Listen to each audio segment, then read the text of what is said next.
СЈО е партиска испостава на СДС и има за цел спроведување на нарачани хајки против врвот на ВМРО-ДПМН. Предметите кои СЈО ги покренува се правно неиздржани, без правни основи и докази, и истите се заснуваат на политички конструкции кои се водат исклучиво против функционерите на ВМРО-ДПМН. Целта на монтираните случаи на СЈО е луѓето неосновано да се оцрнат, а партијата да се доведе во неповолна ситуација за престојните локални избори.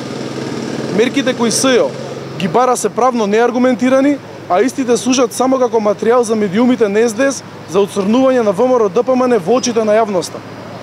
Случајот 300 е подеднакво апсурден како и останатите кои ги покренува СЈО. Никој од осумничените не стекнал ниту еден денар материјална корист, а СДС лажеше дека се краделе милиарди.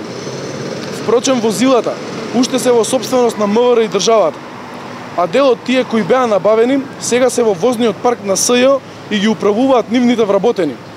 Случајот 300, кој се однесува на набавка на возила за потребите на МВР, исто како и сите други случаи на СЈО, е политичка конструкција без основа и докази. Имено, возилата набавени од страна на МВР се набавени во целосно јавна и транспарентна постапка. Набавката е поделена на лотови за потребата на оперативниот дел на Бирото за јавна безбедност.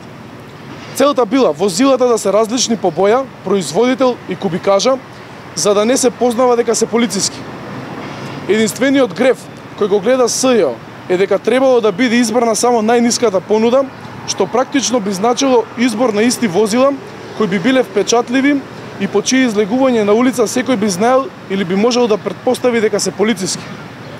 Сите случаи кои СЈО ги подкрена, почнувајќи од ТНТ, Тенк, Траекторија и другите монтирани случаи, немаат правна аргументација, а барањата на мерките за претпазливост се исто така неаргументирани и без основ. Предметите и обвиненијата на СЈО се типичен пример за политички конструирани случаи кои ниту еден суд нема да ги прифати.